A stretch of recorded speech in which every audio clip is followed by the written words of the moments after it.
On va où? On est en route pour chasser le Dahu. Le Dahu? C'est pas en montagne normalement? Si, je plaisantais. Dommage, j'aurais bien voulu que tu m'apprennes.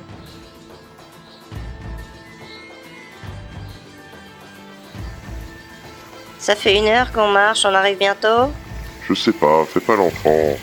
J'en ai marre moi de patauger dans l'eau. Puis toute cette forêt. Bien, ici ça devrait pas être trop mal. Ah, enfin! Ouais, c'est nickel. On va s'installer de l'autre côté. Mais c'est encore plein d'eau, et puis la boue ça glisse. T'as pas fini de te plaindre, on est bien là. Allez, on s'installe. Bonjour. Salut! Aujourd'hui, avant de commencer l'épisode, je vais vous proposer un petit jeu. Je vais vous expliquer en fin de vidéo en quoi il consiste, alors restez bien attentifs jusqu'à la fin. L'intérêt pour vous, ce sera de gagner ça. Oh, c'est sympa. Et oui, et je l'ai fabriqué moi-même. C'est un porte-clés de collection de prestige. Il n'y en a que 3 de fabriqués dans le monde, et ça, c'est le numéro 4. Mais c'est pas possible. Ta gueule, c'est magique. Et donc, comme par hasard, dans cet épisode, on va suivre la création de ce porte-clés. Alors, je vous laisse déguster. Bon appétit. Cool, j'ai hâte de voir ça.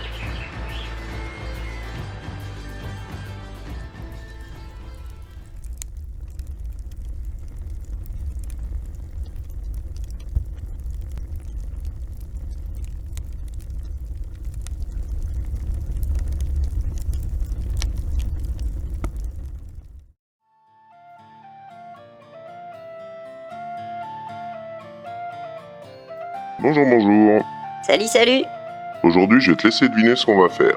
Des porte-clés, c'est marqué dans le titre. Ah oui, merde. Mais des porte-clés de quelle forme?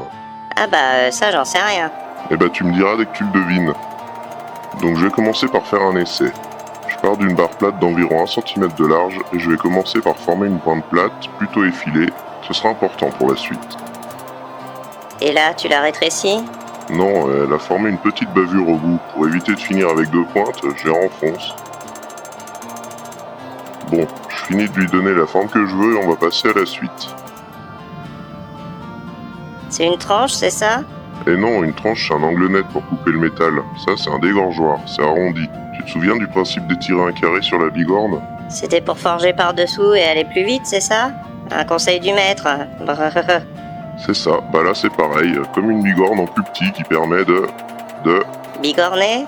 Bah non petit con, de dégorger. En gros, de faire un épaulement rapidement pour amorcer la tige, la démarrer si tu préfères. Ensuite j'étire ma tige pour obtenir un fil carré.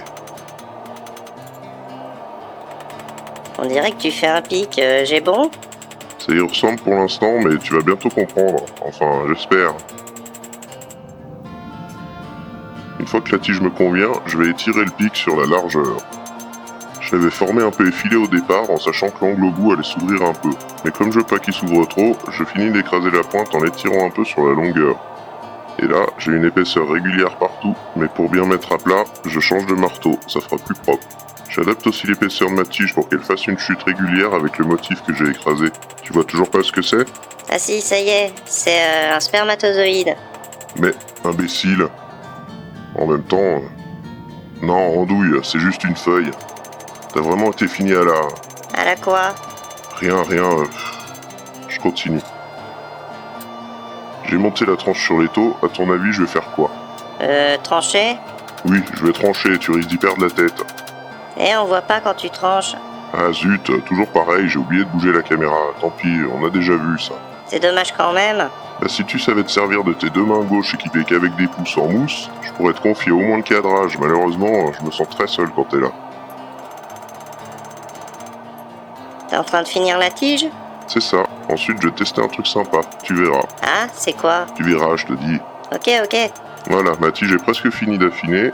Comme un fromage? Mais non, Boudiou, est-ce que tu peux être couillon?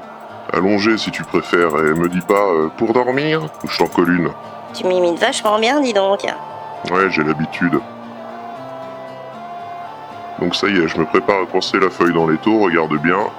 Et hop. Je fais un deuxième passage et regarde. Oh, elle est toute tortillée, c'est beau. Oui, merci, c'est une torsade. Fallait que je commence à en faire, ça permet de gagner en solidité, et puis oui, c'est super joli. Faut que j'apprenne à bien maîtriser l'endroit où je chauffe et que je prenne bien en compte l'épaisseur de la matière. À température égale, l'endroit le plus gros se torsadera moins facilement que le plus fin. J'avais commencé une pointe sur mon carré, je vais la finir en l'arrondissant. Je ferai peut-être une volute. Torsade, pointe, arrondi, volute. On dirait pas, mais ça a l'air plutôt complet comme pièce. Oui, c'est un bon exercice. Je pense que je vais tenter d'en faire plusieurs pour améliorer ma technique et mon rendement. Mais je vais déjà finir celle-ci. Je marque le motif au burin pour décorer. C'est quoi ce bruit? Ça fait peur. C'est rien, c'est le paternel qui bricole aussi de son côté. T'as peur des mouches, toi? Il te faut pas grand-chose. Bon, la suite. Après les motifs, je vais finalement pas faire de volute, ça me changera. Je vais former la boucle et suivre la torsade avec la pointe, ça sera peut-être sympa. Tu t'en sors? Bah putain, je galère un peu quand même, mais je devrais y arriver. Voilà, je raligne la boucle et ça ira. Pour finir, je l'emboutis dans une étampe pour lui donner du bombé. Un petit coup pour la pointe, et voilà. Plus qu'à nettoyer, c'est prêt. J'ai hâte de le voir tout brillant. Patience, je ferai ça en même temps que la prochaine, ça m'évitera de tout sortir 2 fois.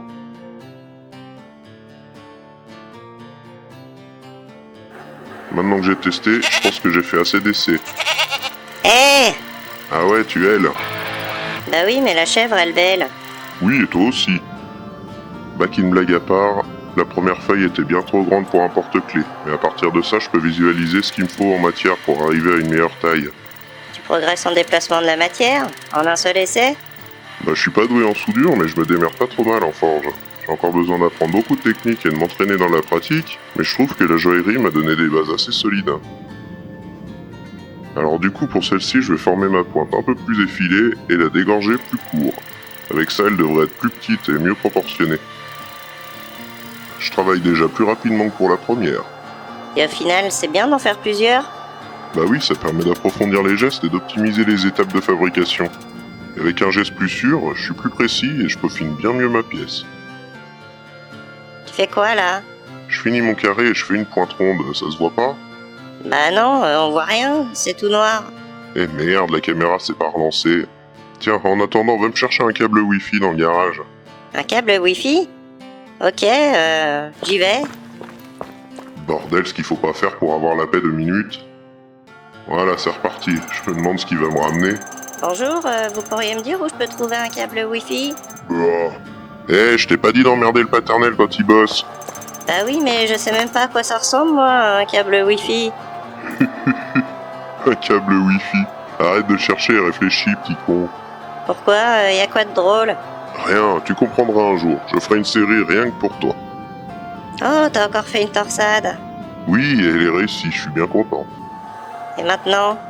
Je fais une volute sur le bout et je la fais plaquer sur la torsade pour former la boucle. Comme ça, je pourrais y passer un anneau de porte-clés. Tu y arrives? Ouais, c'est vraiment pas mal ce que j'ai fait. Bien plus fin que la première. Maintenant, je vais passer aux motifs du dessus qui sont à faire avant d'emboutir la feuille. Pourquoi? Bah parce qu'une fabrication, ça nécessite un ordre dans ces étapes. Si j'emboutis avant, comment tu veux que je fasse les motifs? Ah bah oui, ce serait plus dur. Ce serait possible, mais vraiment galère. À la limite, faudrait les graver, par exemple. Ça pourrait permettre des motifs différents. Mais là, je préfère faire comme ça. Une gravure, c'est encore un peu plus de risque de foirer. Oh, elle est vraiment bien cette fois. C'est la bonne taille pour un porte-clés. Et pour demain, je me prévois un défi. Je m'impose d'en faire 4. Ça me permettra de progresser encore en efficacité et de voir un peu mieux à quel prix il faudrait que je les vende. Tu vas les vendre? Non, je vais les offrir. C'est juste pour me donner une idée et tenter de fabriquer le plus vite possible pour baisser le prix au maximum et que ce soit quand même rentable pour moi. Je vais regrouper les étapes de travail pour gagner du temps. Je les dégrossis l'une après l'autre, je forme ensuite les tiges et je les nettoie toutes ensemble. En gros, j'en fais une série. Elles sont sympas, t'as réussi alors? Oui, mais pour gagner du temps, il y en a que j'ai un peu moins travaillé, c'est un peu plus grossier. Mais au final, ça me permettrait d'avoir une gamme de différents prix, c'est bien aussi. Et ces deux-là, c'est quoi? C'est celle que j'ai fait encore le lendemain. J'avais eu quelques idées le soir et du coup, j'en ai refait 2. Merci à tous d'avoir suivi, n'oubliez pas le pouce bleu, pensez à vous abonner et à activer la cloche pour être au courant de la sortie des épisodes. Vous pouvez aussi suivre les dernières nouvelles sur ma page Facebook Le Bois d'Acier. Ciao, à plus! Salut!